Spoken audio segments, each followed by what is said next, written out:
Johnny Mac with your daily comedy news. I was at an Italian grocery this morning. It's called Uncle Giuseppe's. The soundtrack is wonderful. It's like straight out of a Scorsese movie. And they were playing The Summer Wind. Now, the reason I'm telling you this is I associated the song The Summer Wind. My brain went straight to Sebastian Maniscalco. So Sebastian, I know you listen every day. Great job with your last special with the Vegas and the Rat Pack and the look and the sound you were going for, because I now associate a Frank Sinatra song with you, my friend. Stephen Colbert was making fun of Prince Harry, saying that Harry's new book Spare is available in hardback, audiobook, and commemorative plate. He promoted his interview that aired last night with Prince Harry, saying stock up on corgis and steal a priceless cultural treasure from one of your colonies because The Late Show is going imperial. If you want to keep up on all that, listen to Palace Intrigue. I'm the writer on that. We talk about the royal family every day. The numbers have been off the charts. Let's stick with comedy here. I've really trimmed the late night jokes because they've been less awesome than they used to be. And I'm increasingly seeing things that I don't know how they got through. As I always preamble, I'm sure Jimmy Fallon told us better than I will, but what is this? Ready? The topic, the Speaker of the House, and all that. Here's the joke. I can't even imagine what McCarthy was going through. It must have felt like sitting outside Applebee's and waiting 4 days for your disc to buzz.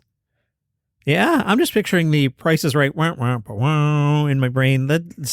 Come on, Fallon writers, step it up. Tuesday. I woke up to an email from Jason in Asheville. Jason and I will email on the side about comedy. By the way, you are welcome to email me about comedy. Contact information is in the show notes. Jason's note said, Marc Maron, Katt Williams episode deserves priority treatment. So good. And I was like, all right, man, I'm about to jump on an Apple Fitness Plus spin class, humble brag. I will listen to it. So I set up the whole thing there in the basement, jumped on the bike, played Spotify on the TV. Now, what's weird when I do that combination is I'm so used to listening to podcasts at 2.3 speed that when I listen to anybody at normal speed, Marc Maron, Bill Simmons, myself, I'm like, why are they speaking so slow? What if I ever listen back to myself at 1.0 speed, I'm like, was I high? And I wasn't. I just sound like I'm speaking so slow. And occasionally, because I grew up in New York City, I'll get a note that people say I speak too quickly. And as I record this, I do try to slow down a little bit.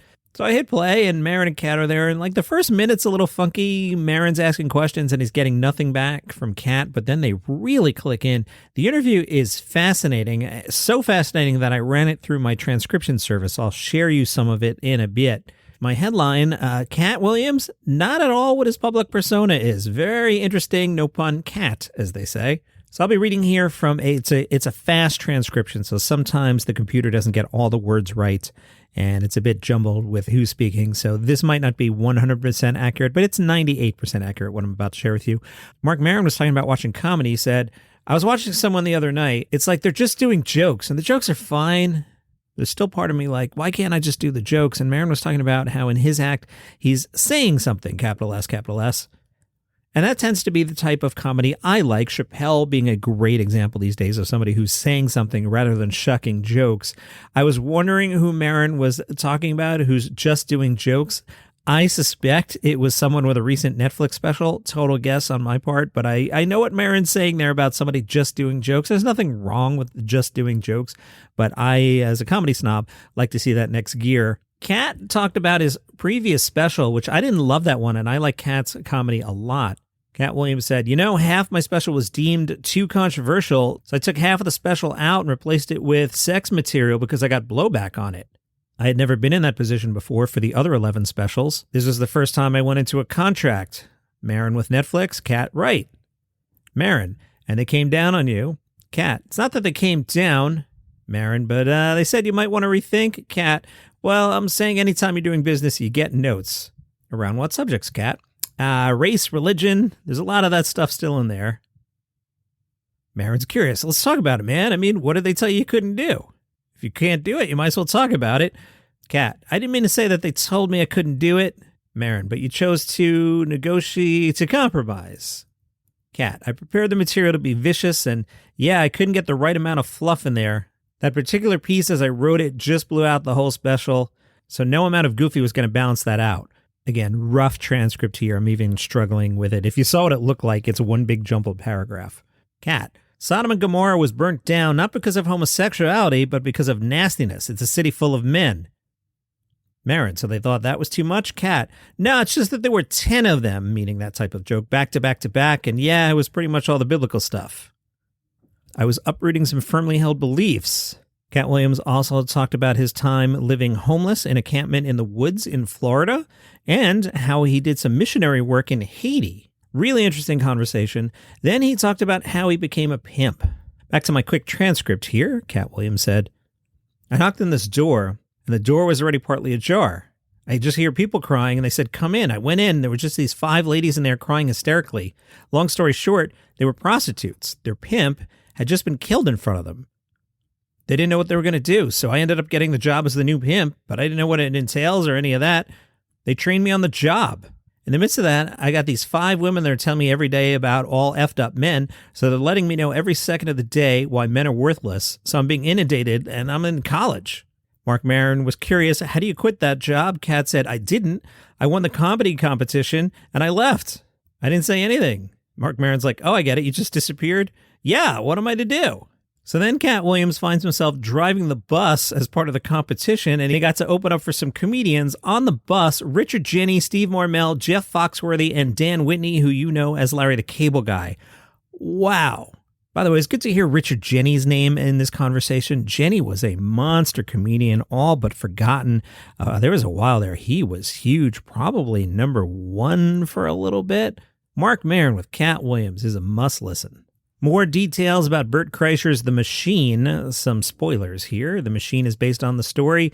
Bert Kreischer tells about the time he joined the Russian mafia on a college trip. Kreischer portrays himself as he faces a crisis when his estranged dad, played by Mark Hamill, arrives. A mobster arrives into Bert's life with the intent on returning him back to Russia so he can pay for his actions. This leads Bert and his dad to retrace their steps through Bert's younger self, played by Jimmy Tatro. Kreischer will host a pre-show event in Los Angeles on May 25th. That event will be simulcast across 1,000+ theaters. And not to be outdone by Tom Cruise, Bert Kreischer dropped a clip of him performing a high-risk stunt to promote the film. It didn't end the way Tom Cruise's did. This one ended with Bert Kreischer heading to urgent care in a red Speedo. The Machine will hit theaters on May 26th.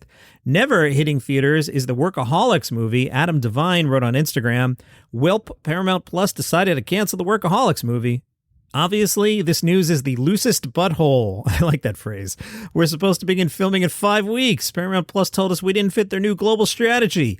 We're deeply butthurt about this decision because we were so excited to bring the weird one last time. I'm butthurt that I don't get to work with my best friends again. I'm butthurt for the fans, and I'm butthurt for our loyal crew and other cast members who are now going to have to scramble to find new jobs. We're out to other streamers, and hopefully we'll get to make this insanely fun movie somewhere else. He planned to talk about it on his own podcast called This Is Important, and it sounds like he's pretty butthurt. Bob Saget's wife, Kelly Rizzo, reached out to Elon Musk. She tweeted, Hi, Elon Musk. On the 1-year anniversary of Bob's passing, I saw that he's no longer verified. My husband truly loved Twitter. Out of respect for his legacy, can something be done? Thank you kindly. Friends, please help. Rizzo then tweeted again, saying she wants the blue check mark for Saget's account, which boasts 2.2 million followers, because Bob would be very bummed about it. He'd say, hey, if someone goes to see my page and all the jokes I've tweeted over the years, how will they know it's for sure me? Jimmy Fallon went to see Broadway's Almost Famous, which closed on January 8th. In the movie Almost Famous, Fallon played band manager Dennis Hope. Jimmy said, I still can't believe I was in the movie and went by myself to the Broadway performance. I could go back in time, study all the actors, and watch Joaquin Hart deliver my lines like they were supposed to be delivered. Every line in this show is brilliant. I was trying not to get emotional, but I kept thinking Cameron Crowe is a genius. It's a shame that show closed. I meant to share with you, too, and this just closed, Beetlejuice, the musical. I went to see it in December, and I got distracted by the holidays, and I really was working ahead a lot in December, and I never really mentioned to you. I don't know what good this does you now because it's closed, but Beetlejuice the musical was fantastic, like really laugh out loud funny. If that opens or goes on a national tour or something, go see Beetlejuice the musical, but right now you can't. Congratulations to Henry Cho and Gary Mule Deer. They are the first comedians in 50 years to become members of the Grand Ole Opry class. The last to be invited to join the Opry was Jerry Clower, who passed away in 1998. Jerry was invited in 1973. And on Gossip Corner, Pete Davidson is canoodling with actress Chase Sui Wonders, despite insisting that they're just friends. The friends were hanging out the other night, getting some takeout food. Chase was Affectionately holding her arm around her friend Pete Davidson's neck as he showed her something on his phone, as friends do. TMZ says patrons at the restaurant said the pair shared a kiss and did some serious cuddling, as friends do, before leaving in the same car. Friends often share a car. What were they eating? Baba's Pierogies in Brooklyn. Also on Gossip Corner, a bunch of celebrities attended the Knicks-Bucks game. They included rapper Fat Joe, singer Iggy Azalea, and while you're mentioning this, Johnny Mac, comedian Chris Rock. And also at an NBA game, but this one the Hawks-Lakers game on Friday night, Adam Sandler spotted in the front row. He's wearing a Hawaiian print type shirt and what appears to me to be khakis. That's your comedy news for today. Follow the show for free on Apple Podcasts, Spotify. Listen to Maron. Maron's really good, I'm telling you. See you tomorrow. All right, here's the pitch. 5 stories. They're all good news. It's called 5 Good News Stories. No negative news, just good news.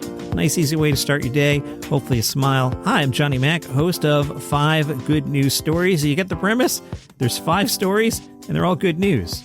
It's the number 5 Good News Stories. 5 Good News Stories. Follow the show wherever you get your podcasts.